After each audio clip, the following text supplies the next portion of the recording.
So the news starts to come. We're not in the kind of control that we thought. The boss says, we're going to restructure. The spouse says, I want out. The doctor says, it's more aggressive than we originally thought. And once again, that carpet gets yanked out from underneath us. And there we are, raw, scalded, afraid. What you may not realize is that you've been handed an invitation. It's not an invitation any of us want, but it's an invitation nonetheless to an initiation. One that's old as storytelling itself. The name we know it by most commonly, the Phoenix process. You know the one where you have to burn up before you can take flight. So after you freak out, take a deep breath and realize that all you have is yourself and this present moment. And guess what? That's all you need. When we have a strong back and a soft front, we can be brave and vulnerable, strong and supple, and handle just about anything life throws our way. Take a deep breath. This deceptively simple action is something I used to take for granted. I have a lung disease called pulmonary fibrosis, where the small sacs in my lungs that deliver oxygen to my bloodstream are turning themselves into scar tissue. It is permanent, irreversible, and I was told it's terminal. It kills most people within 5 years of diagnosis. This came on the heels of a muscle wasting disease that melted the muscle, dissolved it right off my bones at an alarming rate. I was left in a position where I couldn't stand from a seated position. I couldn't raise my arms above my head. I was being pushed in a wheelchair and couldn't roll over in bed without assistance. At one point, I was locked in our bedroom for several hours because my wife left and my hand couldn't turn the doorknob so that I could get out. My lungs were failing. I was living on oxygen full time, struggling for breath, and I was referred for a double lung transplant. Strong back, soft front.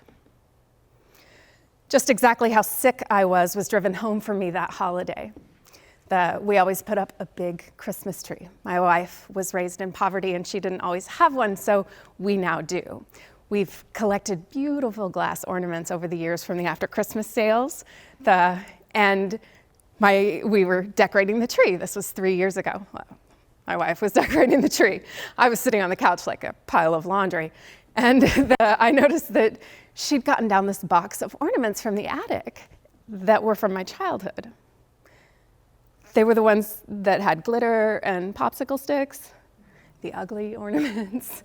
Now, you have to understand, these never go on the tree, only the pretty ornaments. It was at that point I realized, she thinks I'm a goner. I'm gonna die. When examining the wreckage left after a house fire, do you know what remains there among the ashes? Pottery.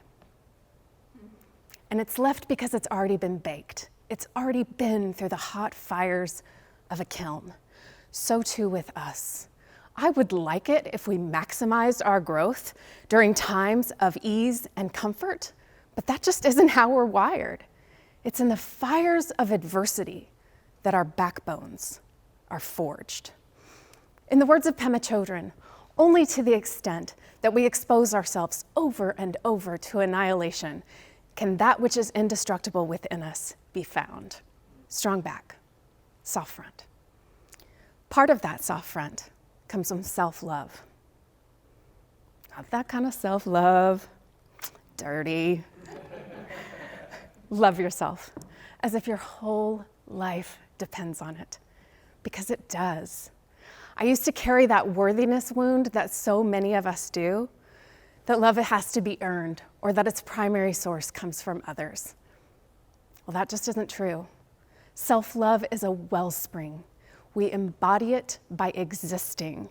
It is our fundamental truth. Now take another deep breath. Life gave me the gift of seeing the things that I most take for granted and teaching me sometimes in scalding ways, the lessons that I most needed to learn. It took me getting desperately sick to remember myself and wake up.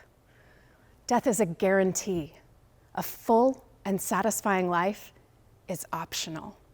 Every breath is precious. You are a gift, and we need you. With a strong back and a soft front, you can rise from the ashes and soar.